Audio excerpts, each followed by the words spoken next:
Você ouve agora mais uma realização da Rádio Unicamp.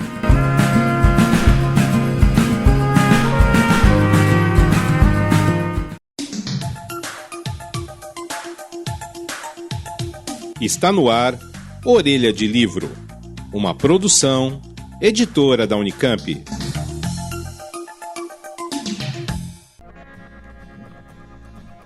Muito bem, estamos iniciando mais uma edição do programa Orelha de Livro, uma produção da Rádio Unicamp em parceria com a editora da Unicamp. E hoje a gente vai falar sobre uma trilogia, Globalização da Cultura.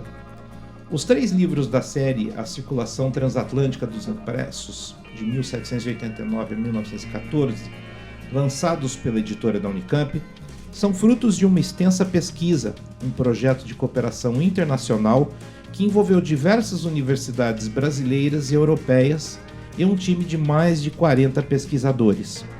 O objetivo era lançar uma luz sobre as conexões culturais e a circulação de impressos, como livros e jornais, mantidas entre França, Portugal, Inglaterra e Brasil por todo o chamado longo século XIX, usando a definição de Eric Hobsbawm. Todos os ensaios reunidos, lançados em 3 volumes, são o que há de mais esclarecedor sobre a historiografia literária deste eixo Brasil-Europa no decorrer de mais de 100 anos. No primeiro volume, intitulado Romances em Movimento, organizado por Márcia Abreu, os textos analisam a circulação transatlântica de romances brasileiros e estrangeiros e de suas traduções, e como tais textos influenciaram as emancipações e convenções nacionalistas. O segundo livro, Suportes e Mediadores, organizado por Lúcia Granja e Tânia Regina de Luca, evidencia as redes e os protagonistas dos caminhos por onde circulavam as ideias, como editores, livreiros, bibliotecários e demais letrados. E o terceiro volume, Deslocamentos e Mediações, organizado por Cláudia Poncioni e Orna Levin, destaca a influência dos movimentos migratórios para a circulação de ideias, desde a presença de estrangeiros no Brasil até a importância dos teatros e companhias itinerantes para a propagação cultural. Os livros, em conjunto, desfazem diversas ideias enraizadas no senso comum, como o aspecto recente da globalização e o mito da construção nacional como sendo de um povo isolado sem influências externas. Para falar sobre esses livros e responder algumas perguntas, nós convidamos a professora Lúcia Granja, professora de Literatura e Cultura Brasileiras na Unesp e uma das organizadoras do segundo volume, e Orna Levin, professora do Departamento de Teoria Literária do Instituto de Estudos da Linguagem aqui da Unicamp, o IEL, e uma das organizadoras do terceiro volume da série. Professora Orna, professora Lúcia, muito obrigado por terem aceito o convite de estar aqui com a gente, para a gente falar um pouco sobre esse extenso, mas importante trabalho que vocês fizeram. Satisfação de estar aqui com vocês. Sim, nós aqui agradecemos o convite e ficamos muito felizes de poder falar um pouco sobre o trabalho. Falar sobre livro é bom, né? Falar sobre livro é ótimo. Falar sobre livro é bom, principalmente num país como o nosso, que ainda lê muito pouco e usa muito pouco da literatura, mas enfim. Isso é um dos temas, eu acho, que do projeto, né? Nós vamos desenvolver aqui. Eu vou começar fazendo uma pergunta. A trilogia nasceu de um longo projeto, envolvendo diversas universidades, entidades e esforços. Como foi fazer parte e organizar tantos textos de tantos pesquisadores e deixar tudo soando de um jeito coeso? Porque é um trabalho extenso isso, né? Uhum. Quem começa? Olha, como todo projeto coletivo, as coisas vão amadurecendo ao longo do trabalho. Então, a gente não criou um livro do nada, a gente criou um livro a partir de um processo de discussão e de pesquisa que foi sendo acompanhado por todos a partir dos eventos que a gente tinha anuais e a partir da discussão que a gente fazia em subgrupos.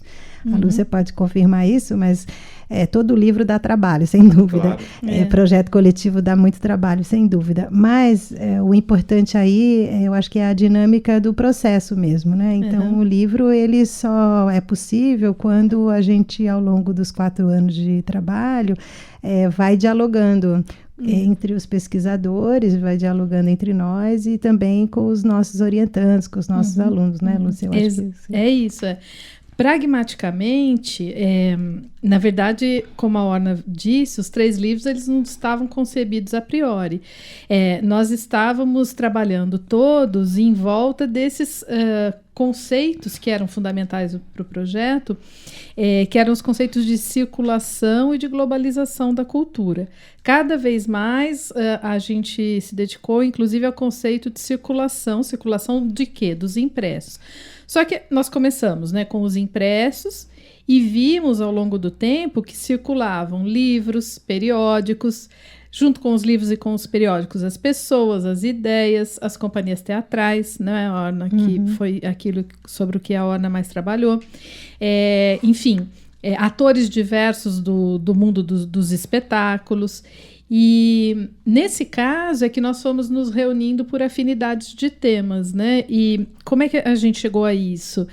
O projeto ele fazia encontros anuais, onde nós apresentávamos o resultado desses trabalhos, né, de uma maneira mais consistente. E acho que desde o 2º, 3º ano, mais ou menos foi ficando evidente que tinha um grupo forte em torno dos romances, um grupo forte em torno de editores, e quer seja de livros, quer seja de periódicos, então nomes importantes de pessoas que dirigiram editoras de livros e de periódicos, e também muita pesquisa sobre os impressos, como eu disse, periódicos, revistas e jornais. E também havia um grupo sobre os espetáculos, né? E sobre as pessoas que circularam nos espetáculos e as ideias que circulavam nos próprios impressos. Então, a gente foi se definindo a partir daí, a partir realmente da pesquisa. O que é importante, né, como eu já disse, é a ideia de circulação e de circulação transatlântica. A gente evitava ficar trabalhando sobre um território, né? Todas essas, digamos assim, esses elementos da pesquisa, eles deviam circular entre esse espaço transatlântico, na verdade, que incluía principalmente, né, a França e o Brasil, que eram sedes do projeto, sobretudo o Brasil, mas também, de uma forma importante, Portugal e a Inglaterra, né, Orna? Uhum. Eu acho que é isso. A ideia da coesão, ela vem do esforço de tentar articular todas as pesquisas em torno de uma noção comum, que é essa noção da circulação a partir dessa base impressa, né? Eu gosto sempre de levantar um dado, porque quando a gente faz programas assim, principalmente com os docentes, né, os pesquisadores e tal, eu acho que isso é importante. Há quanto tempo vocês estão nesse trabalho? Assim, porque muita gente acha que pesquisa né, estalou o dedo e a pesquisa escreveu um livro e ele está pronto, né? Há quanto tempo vocês trabalham exatamente mais direcionado para esse produto? Olha, aí eu vou dar assim, uma resposta objetiva e uma resposta que é até objetiva e afetiva, que é a seguinte. Objetivamente, a Márcia Abreu, ela redigiu esse projeto entre 2010 e 2011. E nós trabalhamos entre 2011 e 2016, mas com sequência, assim, muito no projeto, com vários subprojetos. Por exemplo, a Márcia criou um banco de dados, a Orna coordenava esse banco de dados junto com ela.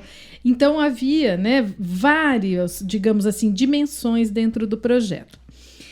Isso entre 2011 e 2016, que foi o período que durou o financiamento. Mas eu queria dizer uma coisa, que aí eu digo que é acadêmico-afetiva, que é assim, né? A gente não reúne um grupo de pesquisadores desse por acaso, né? Na verdade, eu estou lá na Unesp como docente, mas eu conheço a Orna talvez há quase 30 anos, a Márcia talvez quase 30 anos. Quer dizer, isso faz parte de uma formação que a gente recebeu aqui na Unicamp, que é uma formação muito direcionada para o trabalho de pesquisa, digamos assim, que considere o texto, mas que considere também fontes que vão fazer com que a gente, às vezes, possa acrescentar alguma novidade aos conhecimentos que a história literária tem, até propor algum questionamento, né, para esquemas teóricos que a gente empresta de autores estrangeiros. No nosso caso, uma coisa que foi muito debatida dentro desse projeto foi o conceito de campo literário do Pierre Bourdieu. Quando é que a gente pode falar de da estruturação de um campo literário no Brasil? Se realmente a gente só pode falar disso a partir do século XX, ou se com os dados que a gente levantou no século XIX a gente poderia alterar um pouco a compreensão, digamos assim, a compreensão desse conceito do jeito que o Pierre Bourdieu definiu, mas também uma adaptação até do conceito, né, levando em conta que o que ele definiu para a França não funciona absolutamente para o Brasil. Então, por que eu estou dizendo tudo isso? Porque, na verdade, é uma equipe que tem uma formação que já vem desse tipo de estudo, em que a literatura ela não é considerada só como texto, mas ela é considerada na sua materialidade. Nós vamos buscar novidades nos documentos. E as outras pessoas que faziam parte do projeto são historiadores, havia também gente da sociologia, até um rapaz da Unifesp da matemática. São pessoas que têm esse mesmo tipo de aproximação de pesquisa quando consideram seus textos. Então, evidentemente, né, que a nossa perspectiva a partir da literatura, ela é uma perspectiva que recupera um pouco o trabalho que fazem os historiadores. E é por isso que, então, nós nos agrupamos com um grupo de excelentes pesquisadores da França e de Portugal, né? Então, como a Orna até já mencionou, era um trabalho interdisciplinar também, né? Uhum. E eu acho que essa sua pergunta ela é muito importante por isso, porque efetivamente um grupo assim, um projeto desses, ele dura 5 anos, mas ele nasceu talvez há 30 anos atrás. E com certeza vai repercutir ainda muita coisa na frente, né? 5 anos talvez seja o prazo oficial, mas a coisa não para por aí, né? Eu tenho a impressão, assim, sempre, né, que quando a gente... Porque nós procuramos fazer um trabalho de impacto, né? Aliás, um dos critérios da FAPESP para conceder um projeto temático. Então, eu acho que ainda ele vai reverberar muito o resultado desse projeto, né? Quando a gente coloca uma novidade, às vezes as pessoas, a mesma comunidade científica acadêmica, ela lê aquilo com um pouco de desconfiança. Acho que em todos os campos é assim, né? Não é só em letras, é em química, é em medicina. E depois aquelas ideias elas passam a circular e serem absorvidas, né? Então eu acredito que ele ainda vai gerar, sim, algum impacto. Mas nós vamos falar disso, acho que mais para frente agora. Vamos falar sobre o resultado, vamos falar. Mas tem uma outra pergunta aqui que eu queria fazer para vocês. Eu sempre digo vocês, porque eu não vou direcionar para um para outro, porque como o trabalho é tão assim, como integrado. Eu disse, integrado, tá então, bom. né? Mas assim, como que esses livros afetam os estudos literários, agora com essa visão menos eurocentrista, menos da Europa para o Brasil e mais voltada para uma troca entre a Europa e o Brasil? Então, eu acho que a Lúcia tocou em várias coisas interessantes e importantes em relação ao modo como a gente desenvolveu a pesquisa. Isso também me leva a mencionar uma questão de metodologia mesmo de trabalho, que eu acho que traz algum impacto e pode responder a sua pergunta.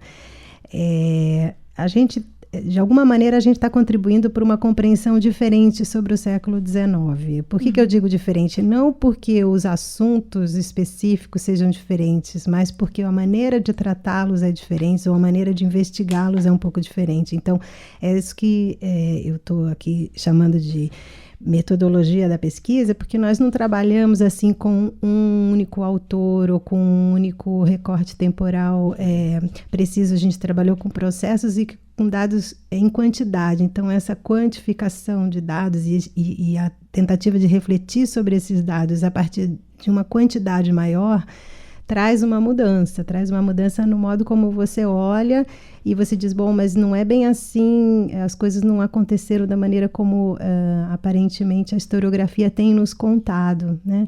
Então, como que a gente fez isso, né? A gente fez isso dividindo as pesquisas entre várias mãos e tentando depois integrá-las. Então, são várias pessoas que trabalharam sobre um editor ou um autor, não foi um único pesquisador e, ao mesmo tempo, também não foi um único assunto que esse pesquisador tomou para si como assunto de pesquisa. Então, acho que o impacto, essa mudança sobre a compreensão do século XIX, eu acho que ela já vem em processo também, e nós dialogamos com esses outros métodos de pesquisa. Por exemplo, a gente poderia citar estudos pós-coloniais que trabalham na relação Europa-América, ou Europa-África, ou Europa-Ásia, desde a década de 80, que já também estão sendo revisitadas algumas visões construídas sobre a Europa, ou construídas pelos europeus sobre os outros povos dominados, ou os discursos, né, elaborados sobre as populações e as culturas locais. Então, essa relação, digamos assim, entre Europa e América, no nosso caso, América do Sul, ela já tem sido revisitada, mas em pouca medida ela tem sido feita em cima de pesquisa de fontes e de dados objetivos sobre esse dia a dia, esse cotidiano da produção cultural, né? Uhum. Então, acho que a nossa tarefa um pouco foi também de chamar atenção para esses processos, seja na tradução, seja na adaptação, seja na criação de produtos que são híbridos, que não são só digamos, criações nacionais, e também não são só criações estrangeiras produzidas na Europa sobre o continente. Então, há uma interação, e é nessa interação que eu acho que a mudança na perspectiva dos estudos literários pode contribuir com uma nova perspectiva aí de observação das literaturas locais e das literaturas europeias também, porque eu acho que hoje a gente já tem essa prática de, digamos, de historiografias transnacionais, principalmente na Europa, porque como eles têm um mercado comum europeu, eles têm uma preocupação de criar uma história transnacional da literatura europeia. E tem projetos. Né? E fronteiras facilmente transponíveis. Né? Isso. Então, a gente pode esperar que, em algum momento, eles também se disponham a pensar a literatura deles na perspectiva transnacional em relação à América, por exemplo, América do Norte, América do Sul, as Américas. Né? As Américas, acho que, por enquanto, nós estamos nesse esforço de reler pela dinâmica da interação a partir do nosso ponto aqui, que é a nossa perspectiva nacional. Mas acredito que eles também farão isso em algum momento. Eles também estão já, eu acho que, dispostos a isso pela própria dinâmica criada aí nas suas, digamos, interações locais ali, né, europeias. Então, eu acho que essa troca entre Europa e Brasil, ela é incontornável, ela vai acontecer, né? Apesar da gente ter uma balança que pende mais na direção da ideia de que a gente é só um receptor da cultura europeia, né? Eles também vão chegar, eu acho que, ao ponto de ver que eles também foram receptores das outras culturas e produtores de, digamos, obras, de produtos artísticos. Aí a gente pode falar não só da literatura, da música, da pintura, da escultura, enfim, de todos os produtos culturais, também em interação ativa e não só passiva, né? Uhum. Eu vou tentar, assim, ser, digamos, até de uma certa maneira mais brutal que a obra. E dar um exemplo concreto que me veio durante o projeto. Pedindo já desculpas, né, para os nossos outros 40 colegas que participaram do projeto, mas é um exemplo que veio exatamente do campo que eu pesquisava, né, que eram os editores. Bom, nós tivemos a presença de um editor francês no Brasil que, de uma certa maneira, assumiu a edição dos textos de literatura brasileira, dos textos sobre história, alguns textos de uso escolar, enfim, uma série de textos a partir dos anos 1860, que era o Baptiste Louis Garnier, e que tinha, enfim, os irmãos Garnier na França, né? Ele veio para o Rio de Janeiro, antes dessa época, para criar uma dinâmica internacional para a editora dos Garnier lá na França. Ora, a partir do momento que os escritores brasileiros eles passam a ser publicados por um editor francês, e longe do que a gente possa imaginar, a dinâmica da produção material do livro, ela é uma dinâmica internacional, A gente pode imaginar que existe uma abertura, né, digamos assim, na imaginação desses escritores, buscando um espaço europeu que eles pudessem ocupar também. Então, já vou dizer onde eu quero chegar, né? Olha só, o Garnier, ele pegava aqui os manuscritos dos nossos escritores e, por uma série de questões técnicas, ele mandava imprimir esses manuscritos na Europa. Quer seja porque importar papel era muito caro, não havia uma produção local brasileira de papel que tivesse um preço acessível, quer seja porque nas nossas oficinas de composição o método era um pouco primário, havia erros, os escritores se queixavam disso. Então ele preferia contratar uma oficina de composição na França, ainda que a língua lá seja o francês, havia oficinas especializadas em compor, né, os tipos em português. Ele imprimia lá e ele trazia para cá, aparentemente, né, se isso viesse sem encadernação, ele ainda trazia com taxa de importação menor que a do livro. Depois encadernava aqui. Em alguns casos isso acontecia desse jeito. Ora, um escritor que passa a ter o seu texto em português, seguindo na sua produção essa dinâmica internacional, ele vai justamente se abrir imaginativamente para ocupar esse espaço no exterior, né? Também enquanto o texto sendo posto à disposição ali, e isso acontecia com muitos dos nossos escritores brasileiros. Havia, por exemplo, em Paris, em Viena, também em Portugal, evidentemente, havia livrarias especializadas em vender livros em português. E por que não imaginar que eles fossem ser traduzidos, né? Então, a gente tem que o José de Alencar, por exemplo, ele já era muito traduzido, ele já passou a ser traduzido nos anos 60, e que, se vocês pensarem, né, existe uma dinâmica de configuração da obra ficcional do Machado de Assis que vai, né, em direção a problemas gerais, a problemas, digamos assim, urbanos, a uma situação de uma classe social vivendo na cidade, de como isso era no Brasil, de uma investigação psicológica um pouco maior dos caracteres no começo dos anos 70, que coincide com uma reclamação que ele faz, ele mesmo, Machado de Assis, em 1873, num dos textos de crítica dele, em que ele diz assim, olha, a gente já falou bastante do exótico na literatura brasileira, mas vamos falar de outras coisas também, não há só esse assunto. Então, na verdade, né, isso me parece resultado de um processo global. Não é uma ideia do Machado de Assis sozinho. Vamos parar de falar de índios, de indianismo, do passado, e vamos escrever agora uma ficção onde a gente possa fazer uma exploração mais psicológica, mais universal dos caracteres. Mas veja, né, tem uma questão de colocação no próprio mercado mundial. Se existe lugar para o exotismo, a ficção mundial ela não tem lugar apenas para isso, né? Por exemplo, se o Machado de Assis está pensando isso em 1873, em 1857 a gente tinha um romance como Madame Bovary na França. Então, digamos assim, na prática, a gente pensa que essas ideias, essas pesquisas que a gente fez, elas podem mudar a maneira como a gente observa a literatura brasileira, porque a gente não observa justamente a literatura brasileira como brasileira. A gente observa todo um mecanismo de produção, de circulação, de referências, de contatos, que era um mecanismo, digamos, mundial ocidental, né? Não vou dizer que chegasse na China, mas mundial ocidental ele era. Uhum. Então, eu tentei, assim, colocar um exemplo, né, disso que a Orna descreveu tão bem. A Orna poderia dar exemplos de teatro, sobre teatro, há exemplos também sobre a composição das revistas, dos jornais. Gravuras, né? As gravuras. As gravuras que tinham um circuito internacional, elas eram vendidas e depois elas eram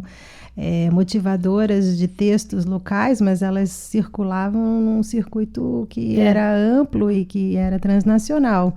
Isso já vem sendo estudado a propósito de textos em revistas nas quais o Machado de Assis, por exemplo, publicou, né? A Ana Cláudia Suriani estudou isso, mas a gente pode ver isso também nas ilustrações sobre esse Brasil pitoresco que a Lúcia mencionou e que circulavam nas revistas europeias, então ilustrações que foram estudadas, por exemplo, pela Gisele Venâncio do Biar, no livro dele Voyage au Brésil, e que serviram, e que foram publicadas na Europa e depois serviram para outras reelaborações e que vão culminar, às vezes, numa peça de teatro, por exemplo, uma opereta do Offenbach sobre o Brasil, ou ele tem uma personagem, o brasileiro, que é inspirada nas leituras das revistas e não numa visita real dele ao Brasil, né? Então, toda essa criação de estereótipos sobre o Brasil, de imagens, às vezes caricaturais e cômicas e que traziam figuras típicas do Brasil, mas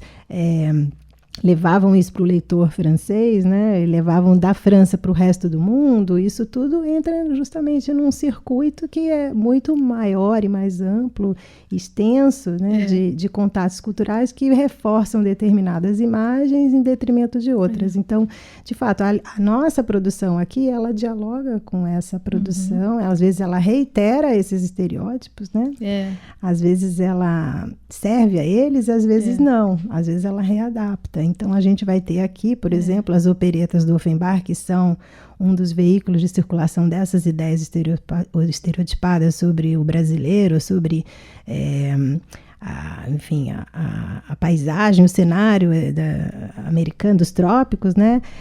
Isso vai ser readaptado aqui depois, né? Então, é uma adaptação da adaptação, de uma certa maneira, e muitas vezes com a mediação portuguesa, porque passa pelos tradutores portugueses e depois eles trazem para o Brasil. Então, a gente tem aí um circuito Europa-Brasil muito interessante que tem a presença de Portugal como mediador fundamental. Exato.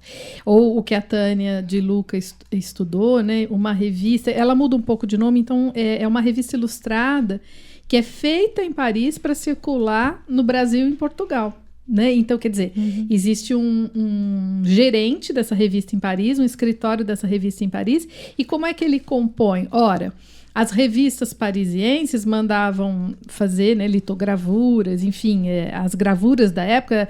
Digamos que as revistas ilustradas, elas eram assim, elas atraíam muito a atenção do público. E depois que as revistas francesas usam essas gravuras, elas vendem, essas gravuras são reproduzidas em outras revistas. Então ele compra direitos de reprodução e ele compõe revistas para serem mandadas para o Brasil com essas gravuras que circularam nas revistas francesas. Quer dizer que a nossa, se a gente for pensar, né, a nossa própria imprensa, ela não é nacional.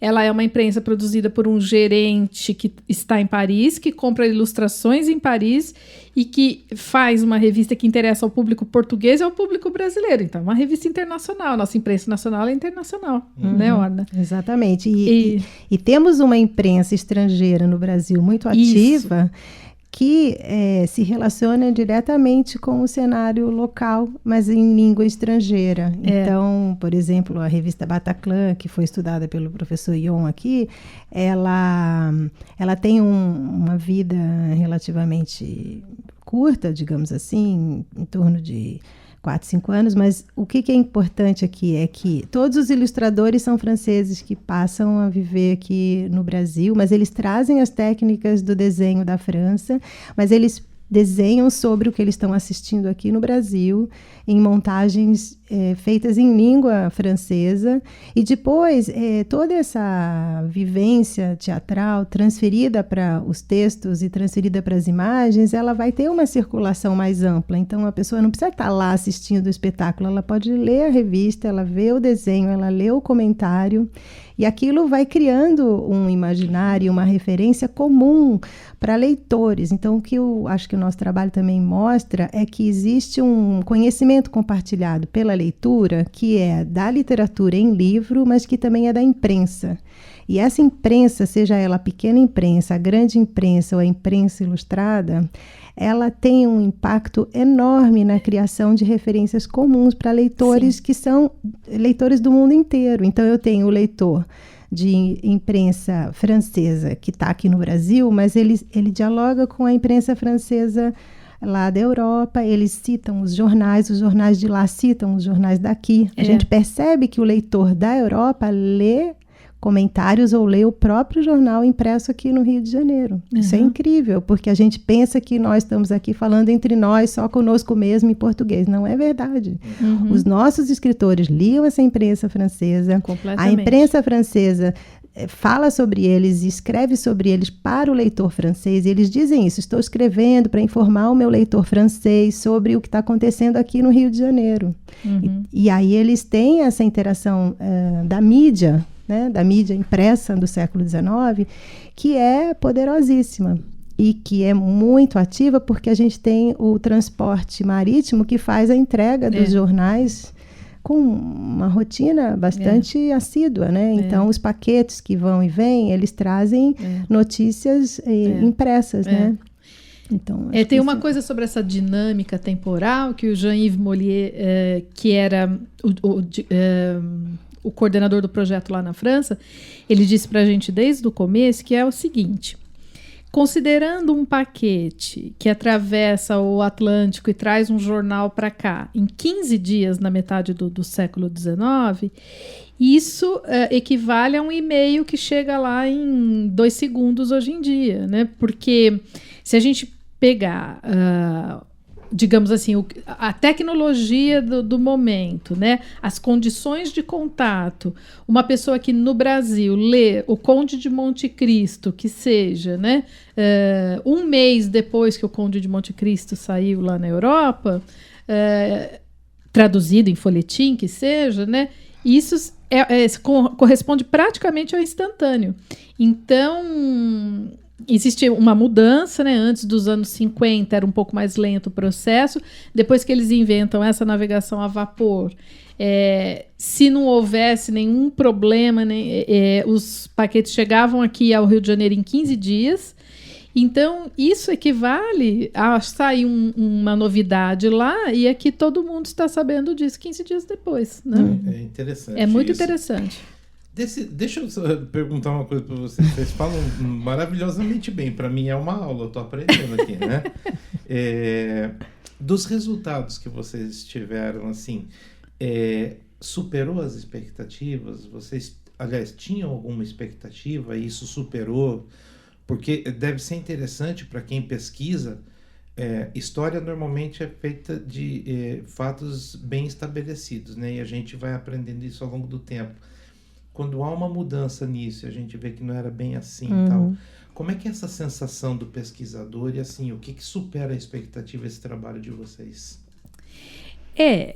Olha, tem duas coisas aí, eu vou falar duas, depois a Orna pode falar mais meia dúzia, né?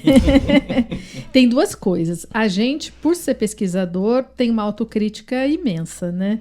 Então, não que a gente não tenha ficado satisfeito com o resultado, ficamos muito satisfeitos, mas o que isso leva a gente a perceber?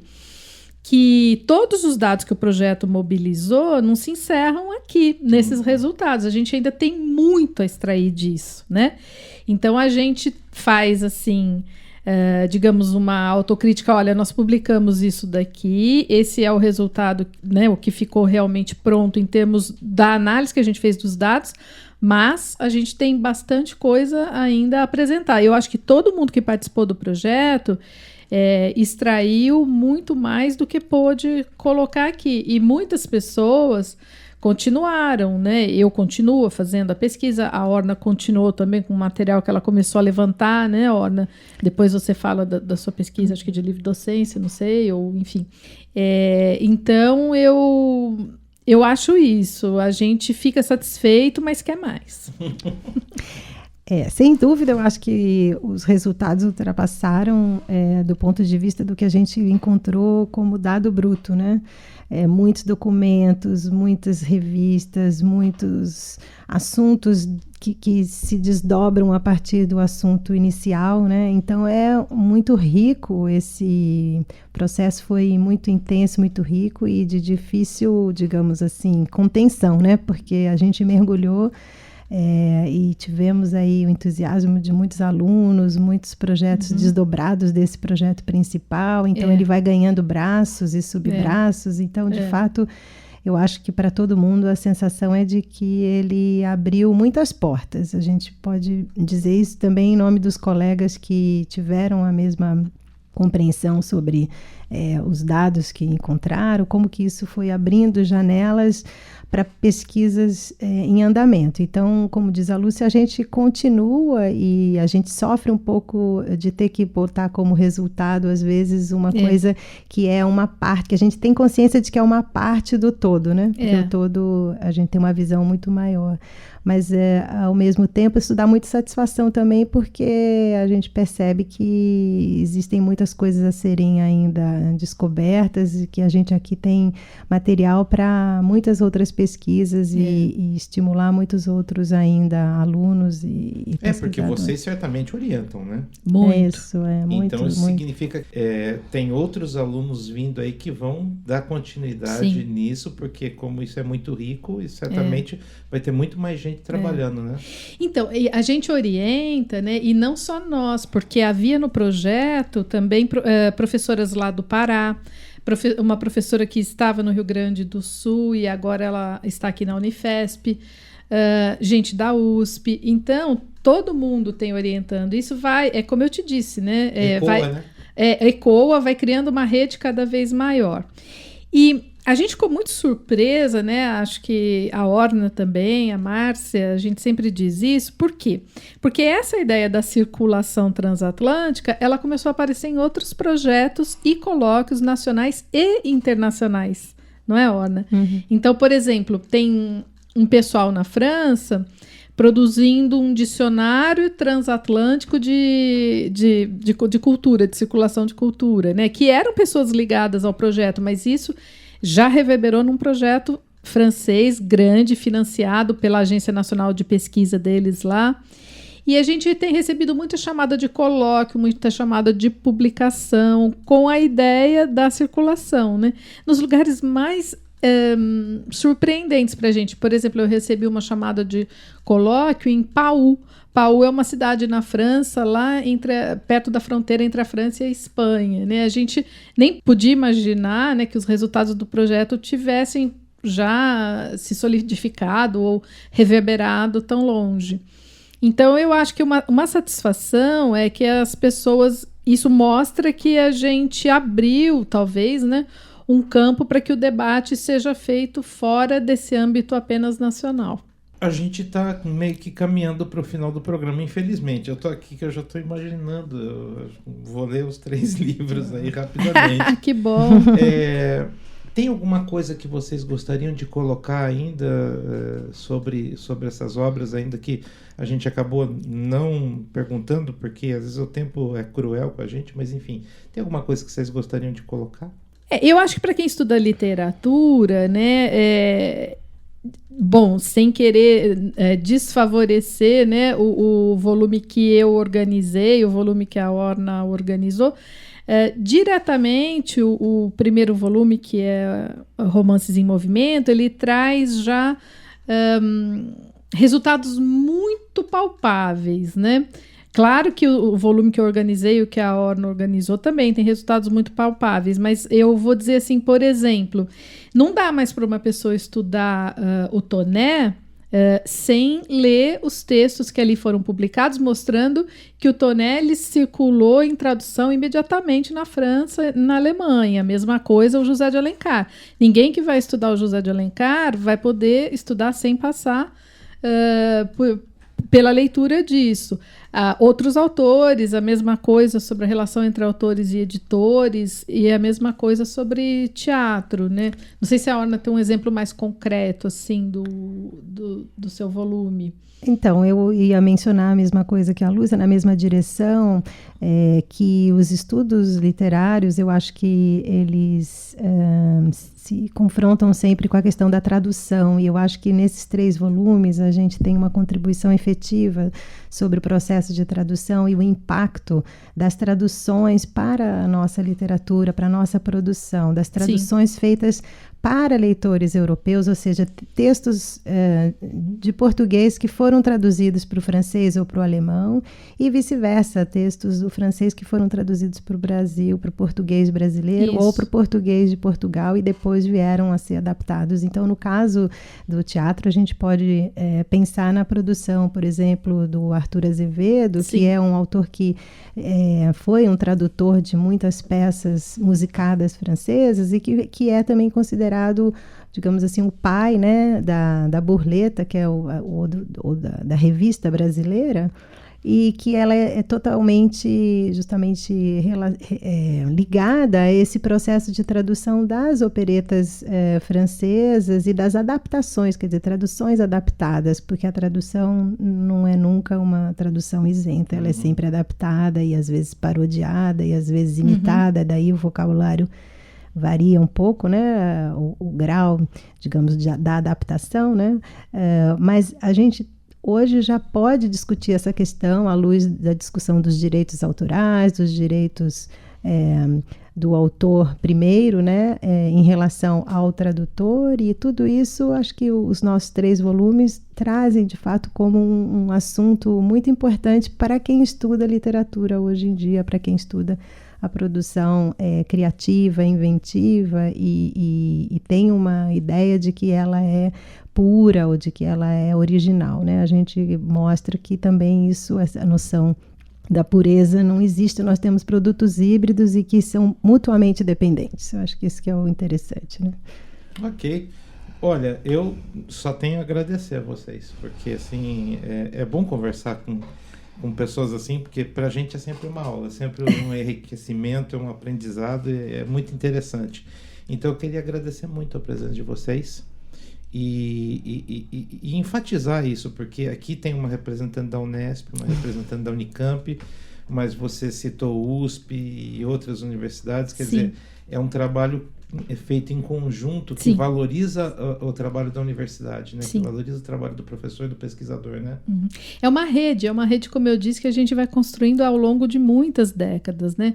Você falou dos orientandos, então nós já temos agora, por exemplo, doutorandos que participaram do projeto, que estão fazendo pós-doutorados, outros já se inseriram em outras universidades, né? Então, a gente vai constituindo realmente um grupo de trabalho que se espalha pelo Brasil e que está tanto nas 3 estaduais paulistas quanto nas federais, de norte a sul. Aliás, isso foi uma preocupação da Márcia desde o início do projeto, né, Orna? Ela tinha realmente a intenção de fortalecer essa rede e por isso é que o projeto ele acabou agrupando tantas pessoas. Professora Lúcia, muito obrigado. De nada. Tá, ter se deslocado, ter vindo lá, né, da Unesp até aqui. Professora Orna, muito obrigado. Obrigada a você pela oportunidade. E lembrando, só um detalhe, se alguém quiser adquirir os livros pelo site da editora da Unicamp, né? Isso é fácil? Isso é facílimo, tem inclusive lá disponível para quem quiser uma amostra, é possível ler as primeiras 20 páginas dos livros lançados, o que já dá um gostinho. E dá um ânimo. Acho que nesse início tem um desconto no site e as livrarias que vendem as publicações da editora da Unicamp aqui na Unicamp sempre dão desconto também, né? Isso, e nas feiras também é sempre possível encontrar os livros em promoção para quem tiver interesse em ler de imediato. Muito bem, então quem quiser ler os 3 livros da série A Circulação Transatlântica dos Impressos 1789 a 1914, organizado pelas professoras Márcia Abreu, Lúcia Granja e Orna Levin, entra no site da editora da Unicamp, lá pode degustar um pedacinho, né? E pode adquirir a obra e poder consumir esse belo trabalho que foi feito a muitas mãos, né? Mas que foi bem gerenciado por vocês. Muito obrigado, viu? Muito obrigado mesmo. Obrigada a vocês. Eu, Jefferson Barbieri, agradeço demais a audiência de vocês.